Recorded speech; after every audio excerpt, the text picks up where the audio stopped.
Bonjour à tous et bienvenue dans ce nouvel épisode du Digital Download. Oops.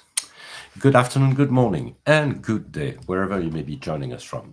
Welcome to another edition of the Digital Download, the longest running weekly business talk show on LinkedIn Live, now globally syndicated on TuneIn Radio through IBGR, the world's #1 business talk, news, and strategy radio network.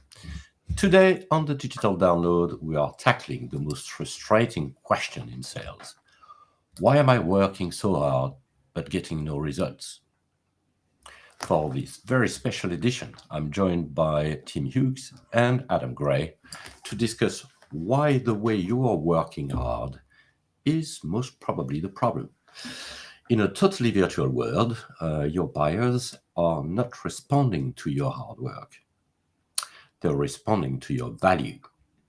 We will explore how to shift from being busy to being effective, moving beyond superficial interactions to build something that actually scales, trust.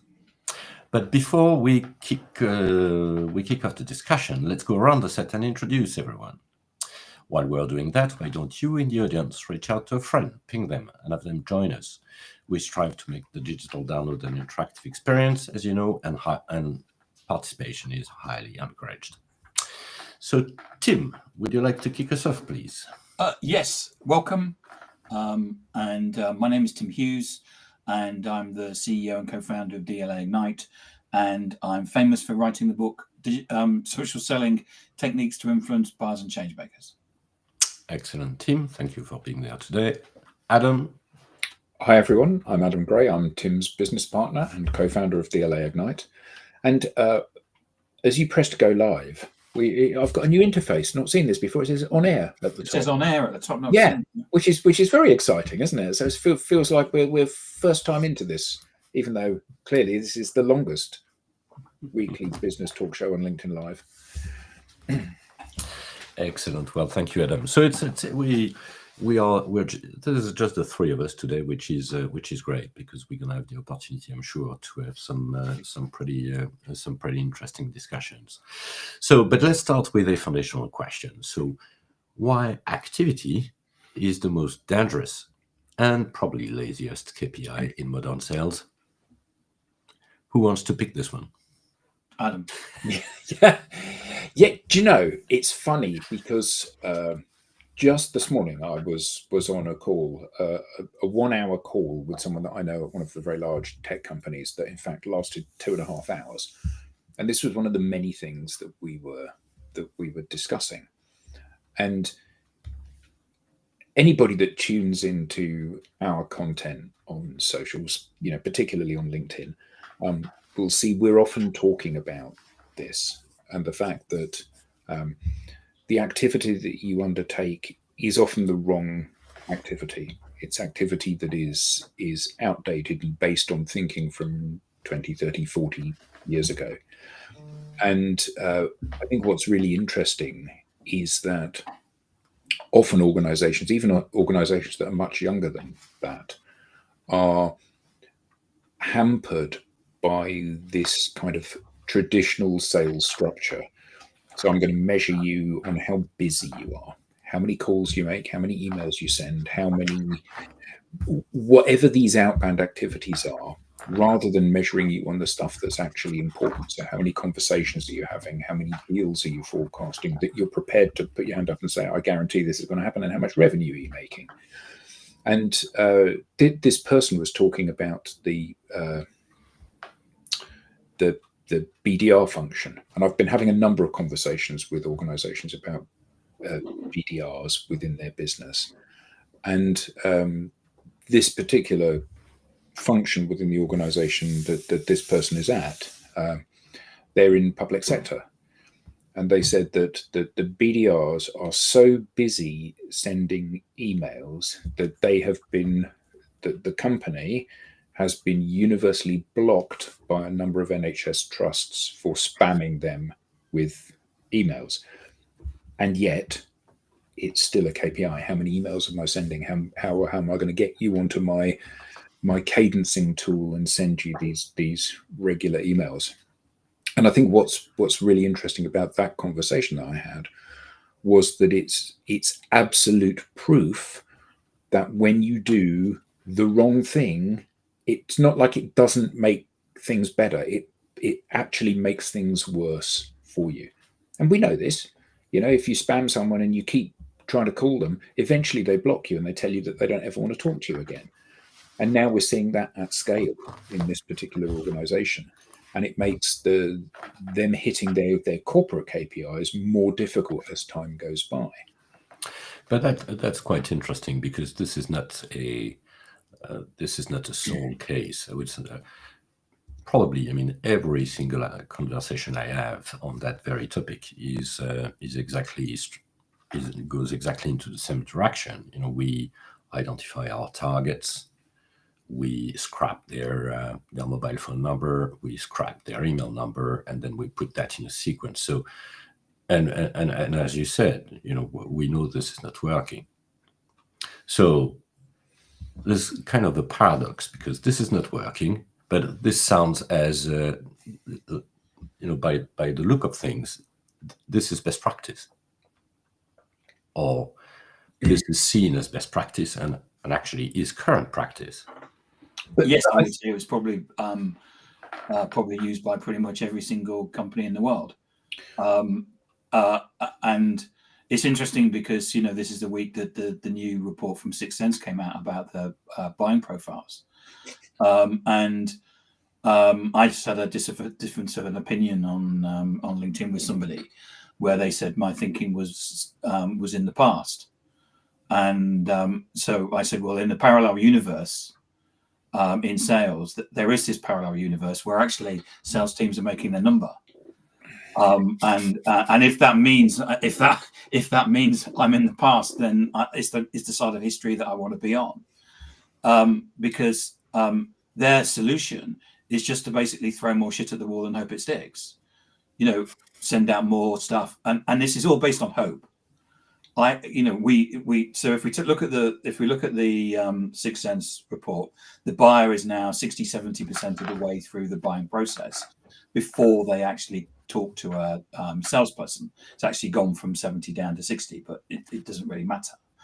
And so the response to that is, what we're going to do is the marketing basically have to crank up the machine and send more emails, spend more money on brand, etc., hoping, because it's not a strategy, hoping that the buyer will basically say, oh, look, there's Adam.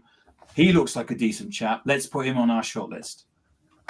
And it's just like, how has this ever been? How has throwing shit at the wall and hoping it will stick ever been best practice? What you need is a strategy. When they say buyers are basically making a decision to buy something, who gives them that? Who says, have you thought about changing your payroll system? Have you thought about a new new accounting system? Who does that? Somebody in that account who has trust, and I bet it's a salesperson, because they're motivated to do that.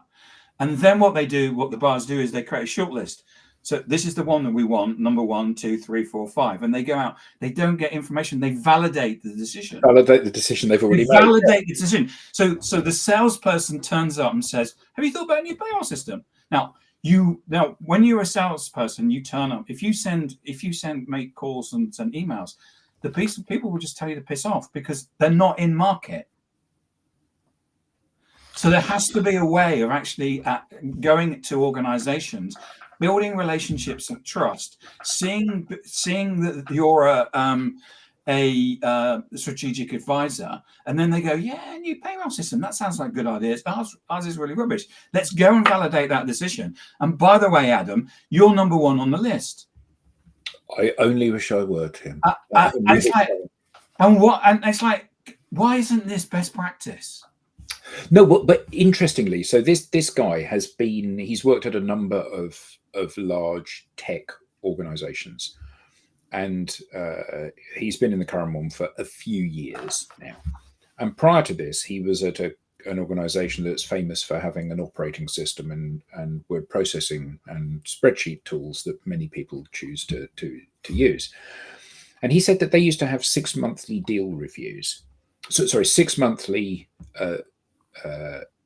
statuses. So the senior bods from the US would fly into the UK, and then there would be a whole day of people presenting their pipeline, where they are, where they're getting traction, what the likelihood, and they would have a granular look down into that. And he said, where he is now, everything is available on a dashboard. So what you do is you log into the dashboard and you look at it and you go, that all seems okay. And he said, and the problem is that previously, when he was at the other company, he said you would start at the beginning of the year and you'd forecast €500,000 as what you were going to close this year. And then when it came to the 6 monthly review, I'd say, Tim, how much are you still going to close $500,000? And you go, yeah, or you go, no, actually, I think it's only going to be 400,000 now. Okay, well, we've got a problem then, because, I put my neck on the block for $500,000, and those things would be addressed. He said, now the problem with the dashboards is that it starts off at 500,000, and then tomorrow when you log in, it says 480, and tomorrow, the day after when you log in, it says 460, then it says 450, then it says 410, then it says 4 whatever, and gradually the number is whittled away, but it's whittled away in tiny little amounts because the focus is not on performance, the focus is on speed of reporting of this stuff.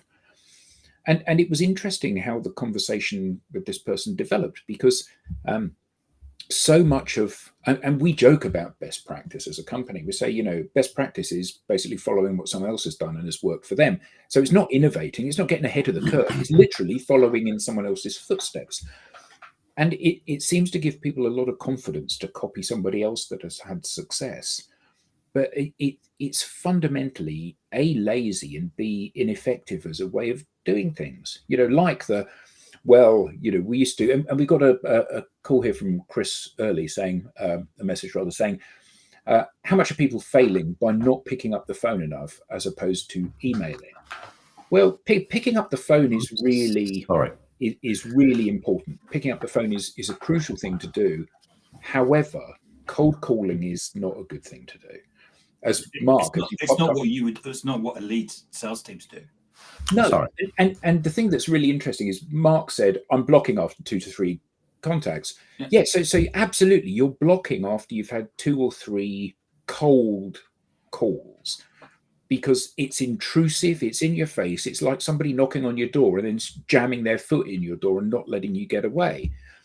So picking up the phone, if the person is expecting your call and actively looking forward to your call, is incredibly powerful. Calling somebody on spec is incredibly annoying. And we all know it because we all get annoyed.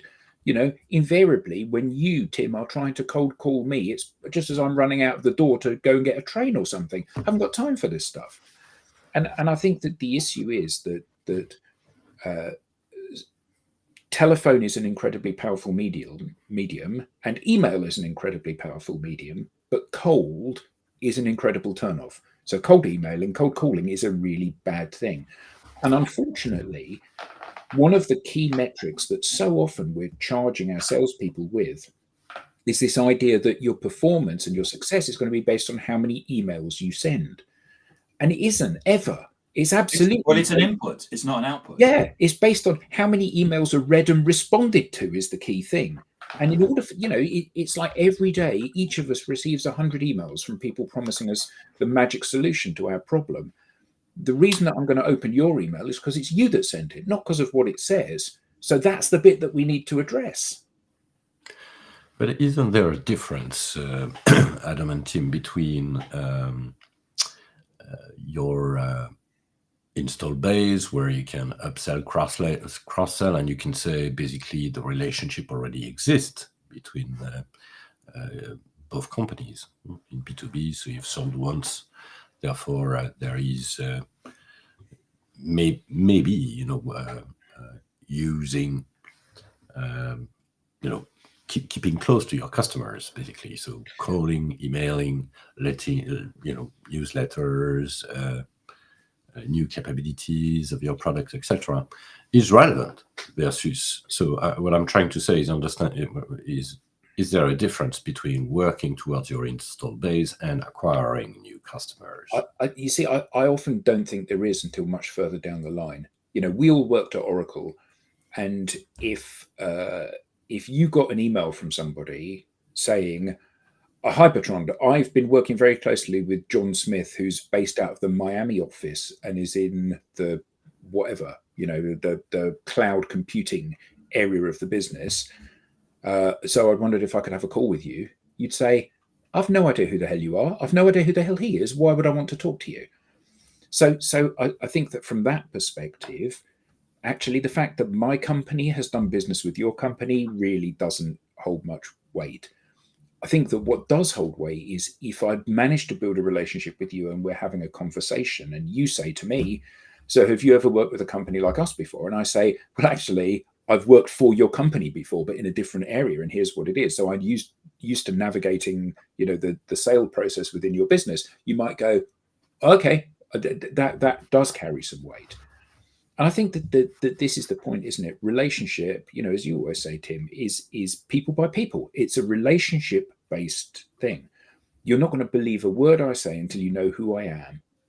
So that's the bit that we need to address first, the knowing the who I am bit, because no company ever sells successfully by saying, we're the third best, but we're a little bit more expensive than everyone else. Because why would you buy that? So every company says we're the one. And I think that people are so still wedded to 1980 processes of cold calling in 1990 of sending spam emails that they don't ever pick their heads up and realize that there's something far more efficient and far more effective.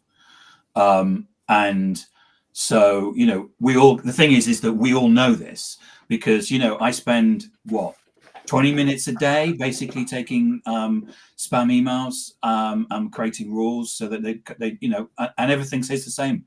I've got a wonderful, buy my product because we're great. I've got this wonderful whatever.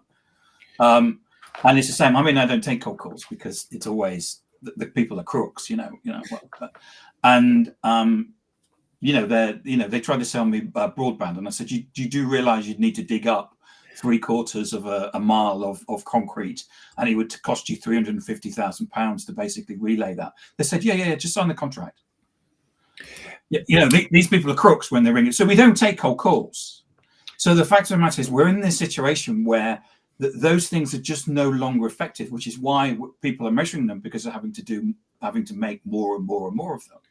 And I've told this story on here before about Vidyard, where one of the people that we trained in social selling basically went there, and he's known to do 35 meetings a week, 35 ICP meetings a week. He complains he hasn't got enough time for the meetings that he has with the with the clients. No one else in the world is making that number of meetings. So when he went to Vidyard, basically he was doing 10 a week.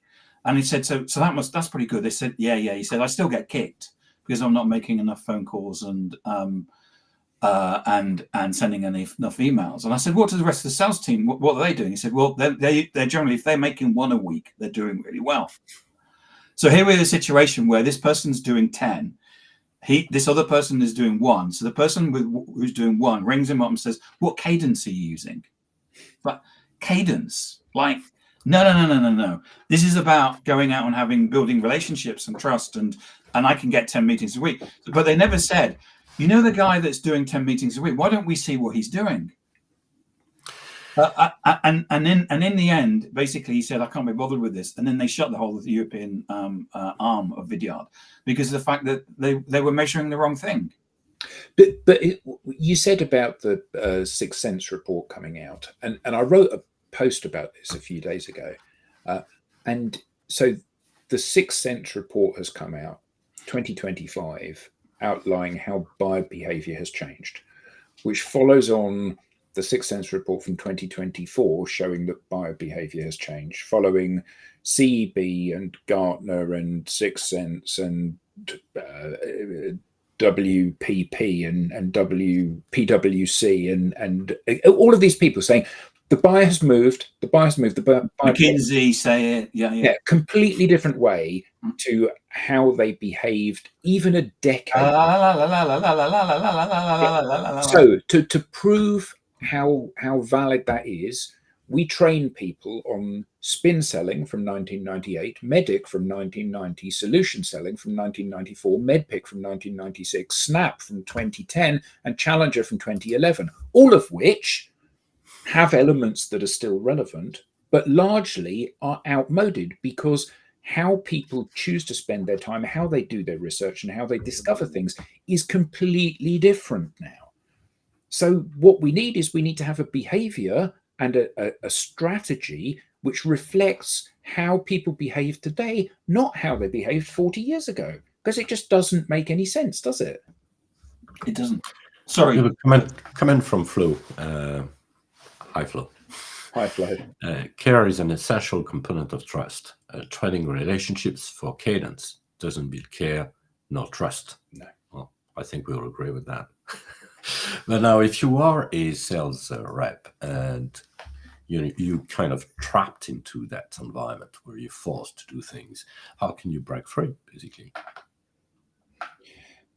It reminds me of the Queen video with hoovering. Freddie Mercury with the Hoover going, "I want to break free." Sorry.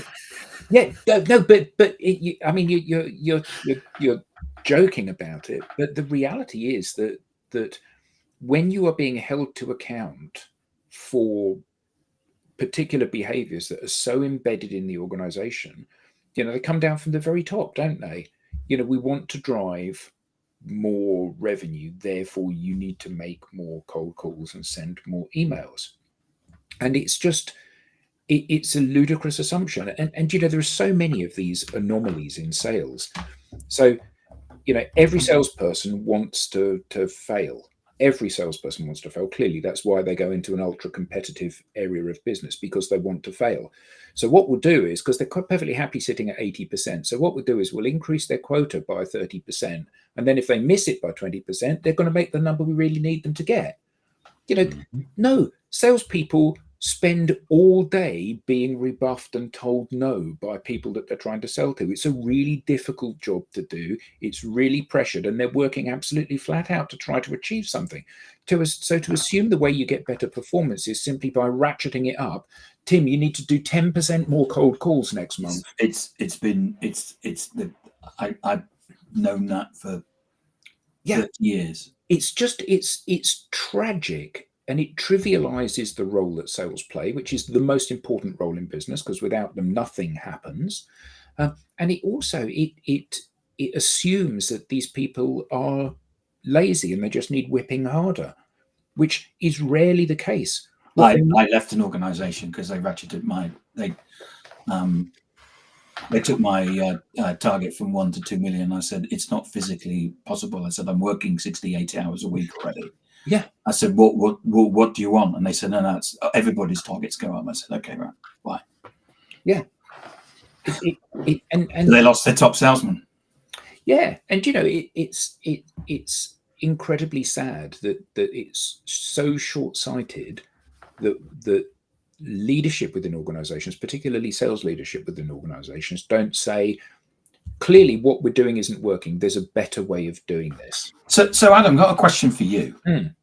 So how do you build? So let's, if we take Flo's comment now that care is essentially a component of trust. Trading relationship for Cadence doesn't build care nor trust. How do we build trust at scale? So how do we build pipeline at scale fast? Because that's the number one question that all sales leaders are wanting. They say, I understand what you're saying, but it sounds like fluff to me. I can get my sales team, they can get on the phone, they can start cranking the handle, they can start making calls, they'll start building pipeline. So how do I build pipeline fast and build trust fast? Well, I think that there's quality as well as speed. So in the old days, the way that you would build relationships and trust is you would physically go and meet people. You would go and knock on doors, or you would go to events, or you would go to networking groups, or whatever it was, and you would meet your prospects, and they would get to know you. And fundamentally, the problem with that is that it's very costly. It's costly of my time to go to these events. It's costly of your time to go to those events. And there's a very small overlap in this Venn diagram that you and I will be at the same the same event. And when we layer on top of that the fact that 19 out of every 20 buyers are not in market to buy now, it means that we get a very low strike rate from that, particularly in the modern world. But if you take that methodology about meeting people, being yourself, asking questions, smiling a lot, and you transfer that into the digital world, then you can very quickly build a network of exactly the people that you want to be talking to. So bearing in mind that whether you like it or not, sales is to a greater or lesser extent a numbers game. If you look at the number of people that you're connected to on social, let's say LinkedIn, let's say you've got 2,000 connections, and probably 90% of them are in the wrong place. So if the 2,000 connections, you've got 200 of them are people that you'd like to be having a conversation with today. And then you go and you connect to 100 new people every single week. By this time next year, you're going to have 5,400 people that are your ICPs that are within your network. And along that journey, you are inevitably going to happen to be in the right place at the right time. You put your best foot forward, and the fundamental win of this over and above other ways of prospecting is that if I send you an email and you read the email and you're not in market to buy, what can I do on an ongoing basis to make sure that I'm front of mind when you are ready to buy? Because if I send you an email every single week, put you in a marketing nurturing group. Yeah. Same. As Tracy said, Tracy, who often joins us, said it's not nurturing if there's no relationship. Exactly. And if I phone you and we have a really good conversation and I say, let's keep in touch, and I want to remain front of mind, there comes a point when literally I cannot make more phone calls in a week for people that I've spoken to that I want to keep in that kind of nurturing or relationship alive. But the beauty of social is that I can do one post that talks to everybody I've connected to. So today that's 200 ICPs. This time next year it's 5,400 ICPs. So I know that 5% of those people are going to be in market. So 5% of 5,400 is quite a sizable number of people that I will be showing myself to them at just the right time. So the beauty of this is that when people are making the right kind of noise, you can approach them in a friendly way.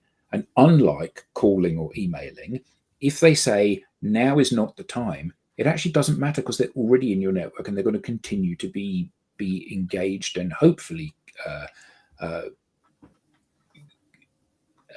educated and enchanted by your content on an ongoing basis. And the beauty of this is that every day that goes past, every week that goes past, every month that goes past, you're likely to yield more and more benefit from posting and engaging with the audience that you've already built. So in effect, because it's 2020, we're recording this in 2025.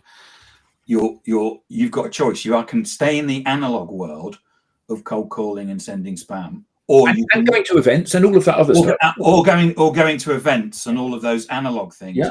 Or in 2025, you could move into the digital world.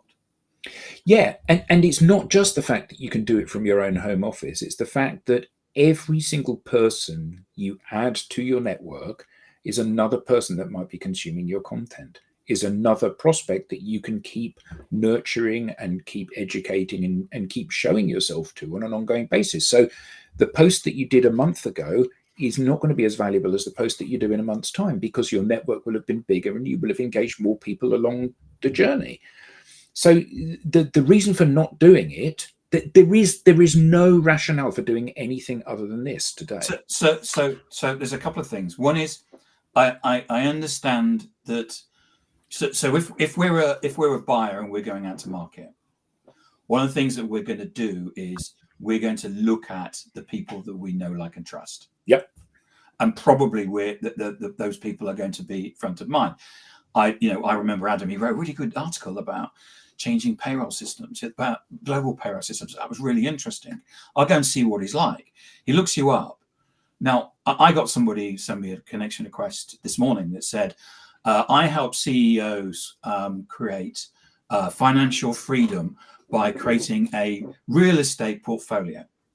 Now, if I'd accepted his connection request and I didn't, what do you think would happen? I couldn't imagine. Yeah. So it's like you've got this big, there's this like big sign. He's got this big sign saying, once I basically, Flashing. I'm going to get you in an arm lock and I'm going to punch you until you buy something. It's like, I'm not in that game, mate. I don't want to be a piece of meat in your CRM. This is, and so, but that's what most people look like. And it's got worse. The people, the worse the market gets, the more people go, hey, this is me, buy my stuff. But from the buyer's perspective, right? You would rather be spammed on social than spammed by email.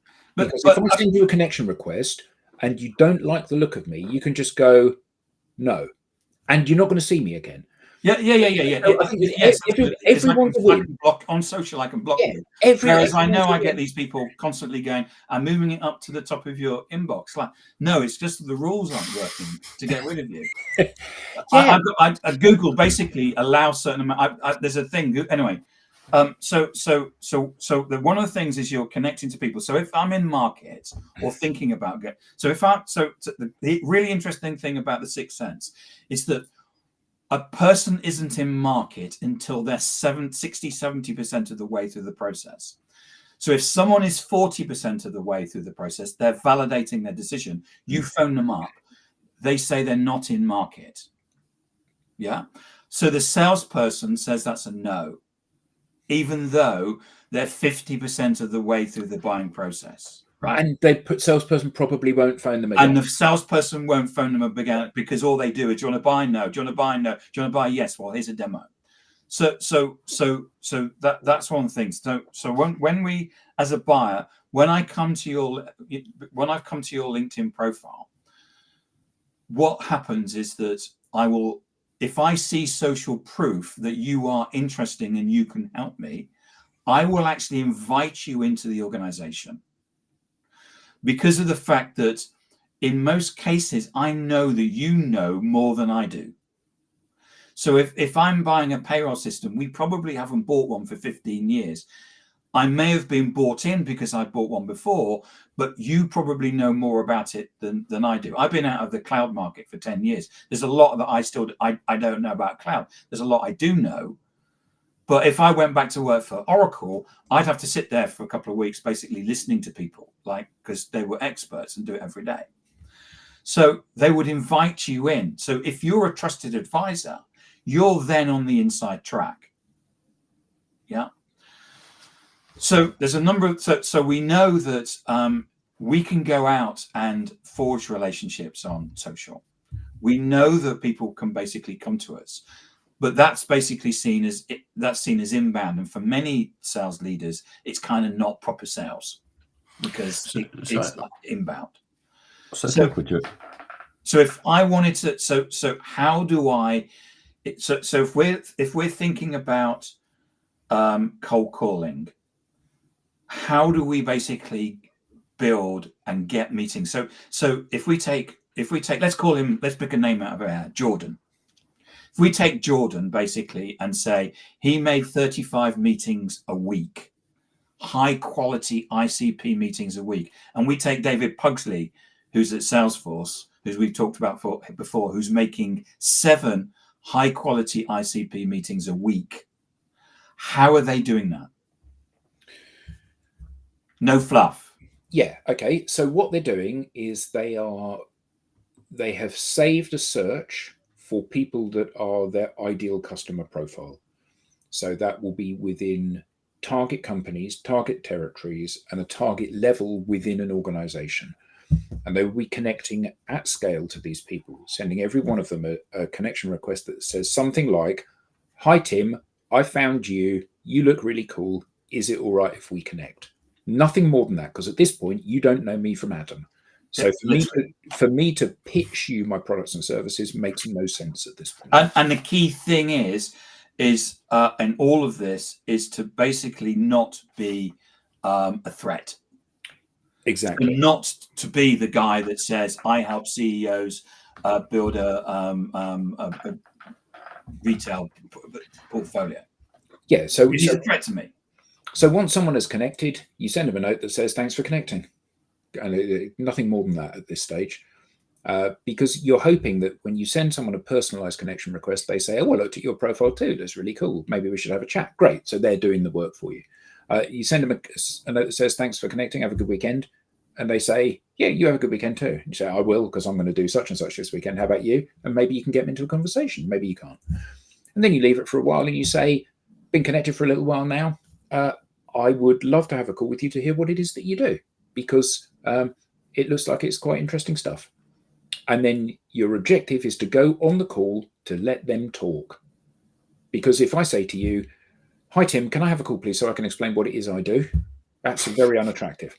If I say, hi, Tim, can I have a call with you so you can explain what it is you do? That's quite a lot more attractive. So basically, you get them on a call and you let them talk. And then during the course of that conversation, you are hoping that they will say to you, anyway, that's enough about me. Why don't you tell me what you do? Because at that point, you've earned the right to expect them to listen when you speak. Because when you pick up can I just have 2 minutes of your, no, I need to go. But this really is going to be super quick. It's like they haven't earned the right to speak. So whatever they say isn't going to be listened to. And that's what these guys have done. And then you send that message out. If you're connecting to 100 people a week, all of them are your ICPs, and you say to all of them, we've been connected now for a little while. It'd be great if we could have a chat. I'd love to hear what it is you do. That's the point of networking, isn't it? 20% will say yes. So if you send out 100 a week, that's 20, 30, 40 people will say, yes, I'll take a call with you. And what you're hoping for with this is not that you can maneuver somebody into a position where they'll let you speak, or maneuver somebody into a position where they'll buy, or beat somebody into submission. What you're hoping is that during the course of that conversation, you say to them, yeah, because this is what we do. And they go, oh my God, that's exactly what we need. Because that's the low-hanging fruit. That's where the pot of gold is at the end of this particular rainbow. You can make somebody buy something if you try hard enough. You can load it up with a series of rationales as to why they should buy your product or service. But nothing is more attractive than when somebody says to you, that sounds like it's exactly what we need now. Can you come and help us? And let's be honest, that's how we've got all of our clients. It's exactly through that process, isn't it? Bertrand, sorry. No, so what you're explaining, Adam, is basically what we've always done in B2B. That is engaging early. But what I am hearing from what you say is that you can do that digitally. Yeah, because that's kind of the big surprise. Yeah, but I think that the key point here is that when you walk into a room with 100 people in it, in a face-to-face environment, you walk into a room with 100 people in it, not all of those people are going to love you. Some will and some won't. Mm-hmm. And actually what you are looking for is the people that will love you, the people that will say, I like what you're saying here. I trust you. Can you show me how that works? Because those are the people that make good clients. People that you can bamboozle into buying from you are always problem clients. People that say, I love this. This sounds like a really great idea. Whatever the great idea is, your new payroll system. This sounds like this will save us a fortune. It will. You're quite right. Well, how quickly can you install it? That's what every seller wants to hear. And that is simply about being a nice person. And you said that's what we've always done in B2B. That's what human beings have always done to build relationships. Chat to someone and say, why don't you tell me what you do? That's interesting. What do you do when you're not at work? Oh, that's it. I play the guitar. Yeah, oddly. How did you guess? You play it oddly. Indeed. So that's a pretty, although all of that sounds like, and maybe I'm making another statement here, but it really sounds like common sense.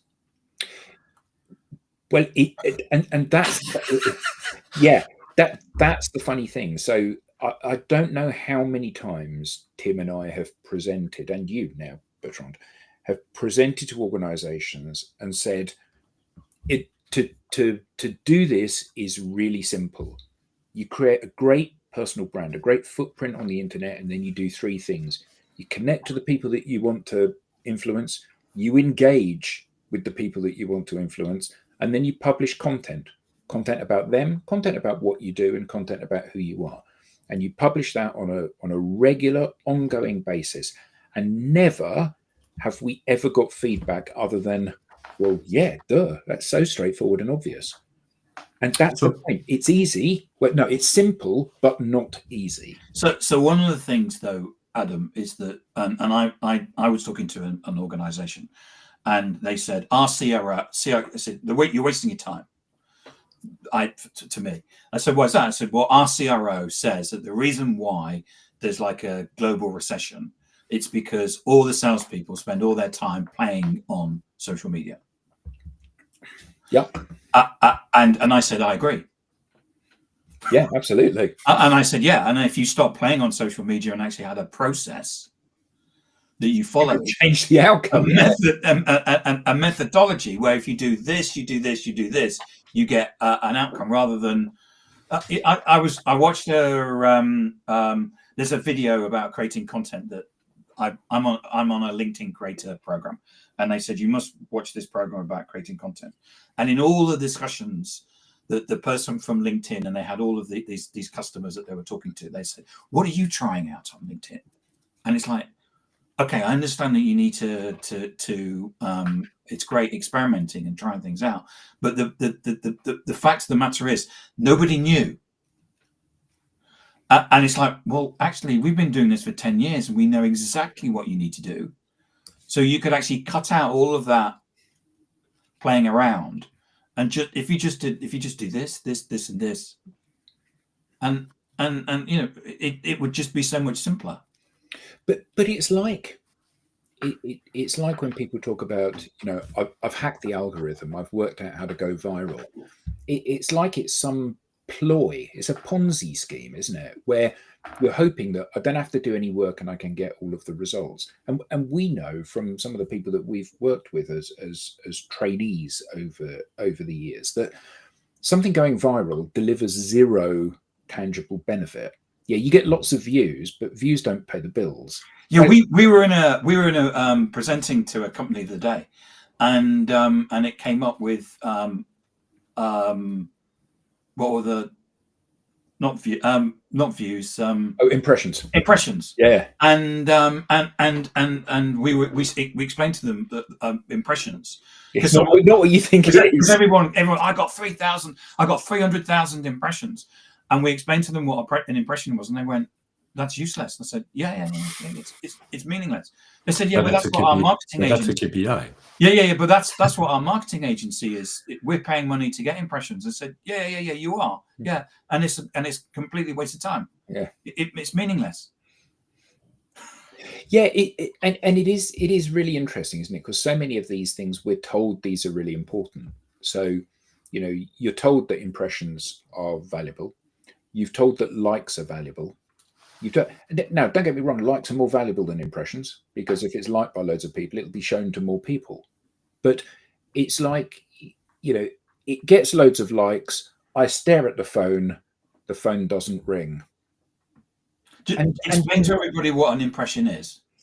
Yeah, so an impression means that your post or part of your post has been served to a viewer. So technically, it means that more than one pixel has loaded for more than 1/60th of a second. So basically, if you open LinkedIn on your phone and you just scan through as quickly as you possibly can, everything that passes through your screen counts as an impression, even though not only have you not read the post, you haven't even noticed the post, let alone who the post is from and what the post is about. So every one of those counts as an impression. So the reality is that you think that 1,000 impressions means that 1,000 people have dwelt on your post and read it and just haven't plucked up the courage to drop a like. Well, maybe they have, but probably they haven't. So the reality of this is that what matters is something that you can actually action. So likes are only good if you choose to then message the person that has left the like saying, "Thanks for liking my post." So Carol Jean Whittington has come up with a comment which I'm going to paraphrase. It said, so what are the best metrics to use? So to go back to what you were saying, likes are kind of interesting, but the thing about a like is you actually know who's liked it. With an impression, or that you could, if you want to have a laugh, is that you just take your LinkedIn profile and your timeline and just go like that, because everyone's just got an impression. The fact that you're looking over there and you're not actually looking and seeing what's so your last post, Tim, it was seen, because you used to work at Oracle, your post was seen by 250 people at Oracle. How many people work at Oracle? 300,000. Okay, so which 250 viewed your post? No idea. Exactly. So that's the fundamental shortcut. So if we worked out that impressions aren't really worth anything. Yep. So if we take likes and comments, why are likes and comments important? Okay, so first of all, if your comment gets likes, it means that it will be shown to other people that are in the network of the person that's liked it. Because if you look at your own news feed, half of the content is from people that you're connected to, and half of the content is from people you're not connected to, and you're seeing it because people you are connected to are liking it. So that means that if one of your posts is liked by somebody, it will be shown to other people that's connected to. That's like the network effect of you getting engagement on your post. That's really good, because more people are going to see this, and you're much more likely to view a post if somebody that you know and like and trust has engaged with it. But if we take likes and comments, what they're doing when they're liking and commenting is that they're saying, I digitally resonate with this post. Your post. Yeah. So you have an opportunity to do two things. One, if you're not connected to the people, you can basically write to them and say, hi, Carol, thanks for coming on to the digital download. Hope you got something out of the show. Hope you tune in next week. Can we connect? Which isn't threatening at all. Or if I know Carol and I'm connected to Carol, what I could do is I could send her a connection request and say, thanks for tuning into the download. Loved your questions that you asked. Why don't we get on a call? So I've just actually gone on to the comments, and I'm really sorry. And so Andrew Slessor has made loads of comments on here, some of which are funny. Andrew's never come through. No, so I've no idea why that is. So we're not ignoring you, Andrew. So Andrew, your comments don't come through, and I don't know what it is. So Carol Jean has asked, what's the best way to use likes, comments, and saves to re-engage? So Tim has basically laid that out for you. If you're not connected, you send them a note saying, thanks for liking the post, or thanks for commenting on this or this live stream. So Tim, if he's not connected to you, will probably send you a note that says, thanks for engaging with the post. Is it right if we connect? I'm at 30,000, but yeah, okay. And the reason that you would do that is that if the person has already engaged with your post, they've shown you that they like your content, and therefore they're more likely to like your content because your content resonates with them. So working back, Carol, is that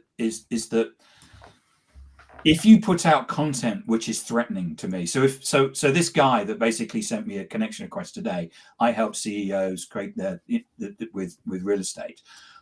All his profile was about how he helps CEOs basically get a with real estate, and therefore each post is threatening, because I know if I like or I comment on it, what's going to happen is the next day he's going to send me a connection request, said, you liked the fact that Adam has now got a real estate portfolio and is financially independent. How about if I do this for you? Whereas if we put out a piece of content that, Carol, Jean, basically what you're doing is, here I am walking the dog, here I am in the woods, which is where this creates inspiration. What you're doing is that you're putting out something that's non-threatening.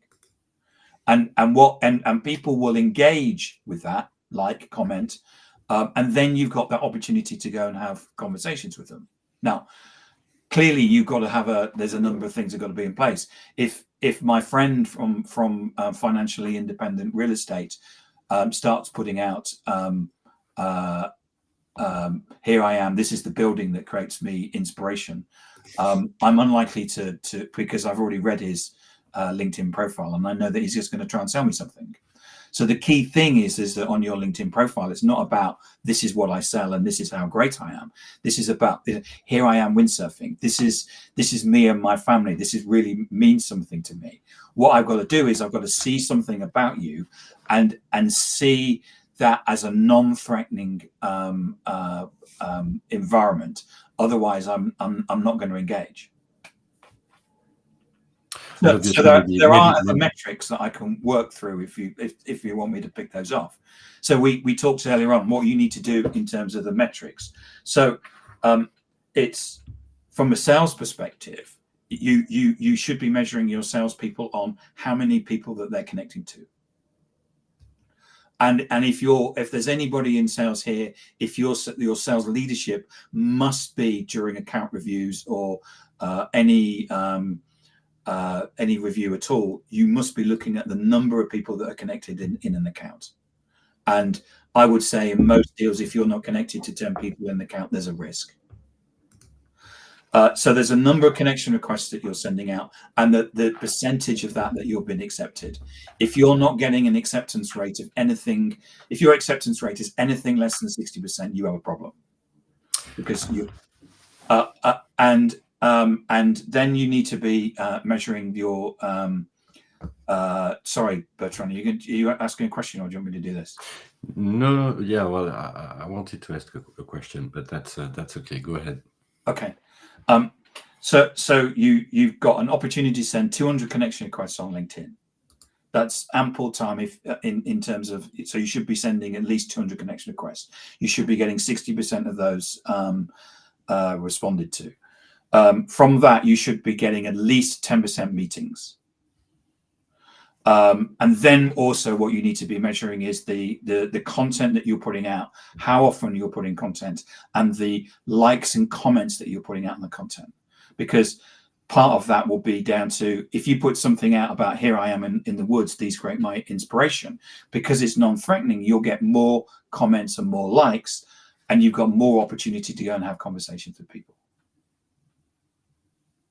Bertrand. Yeah.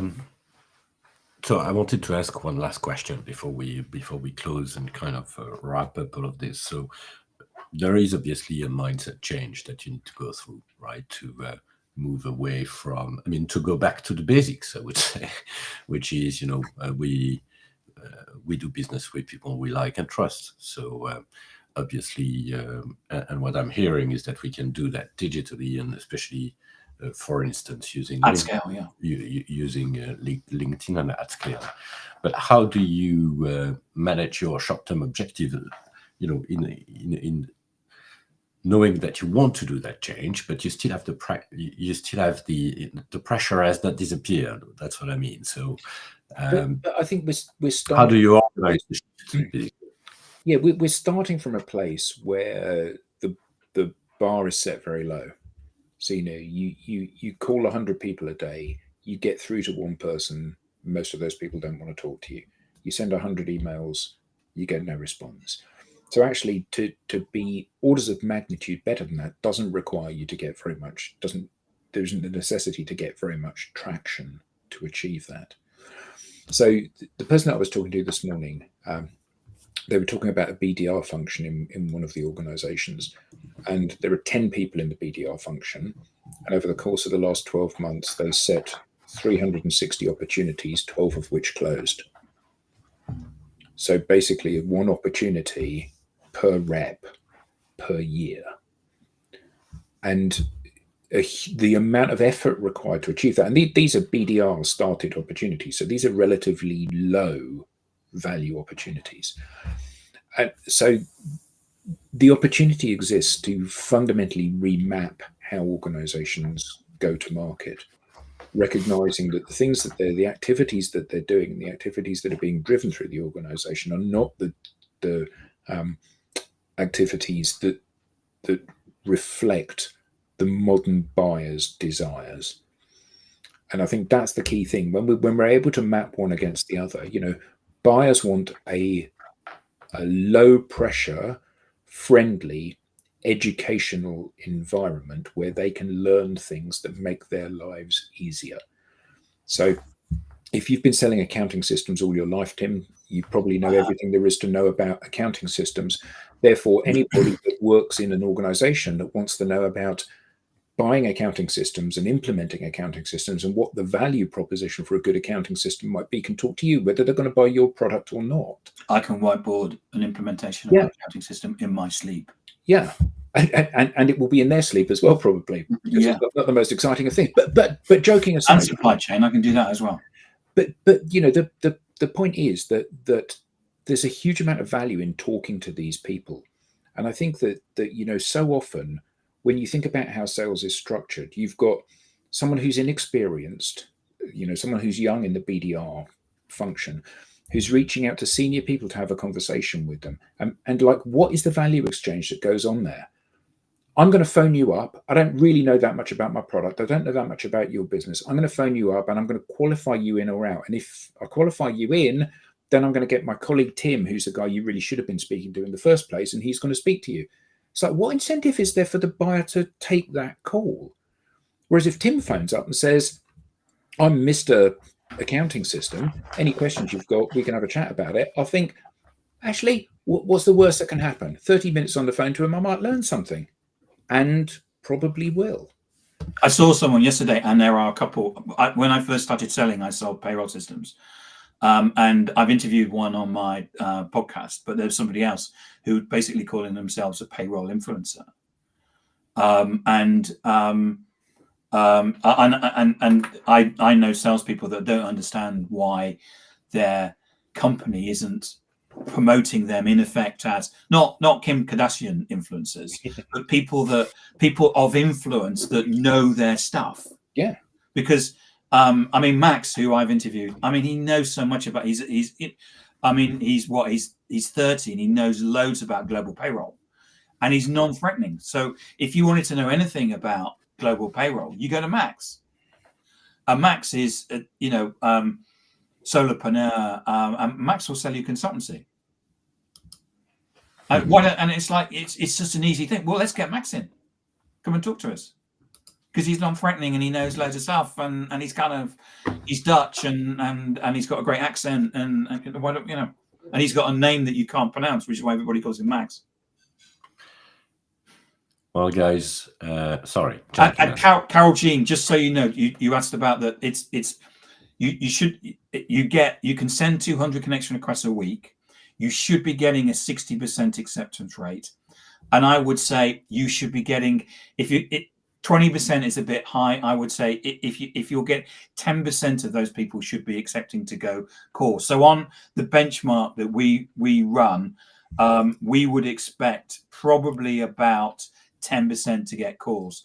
And from those 10%, we would expect about a 34% next action.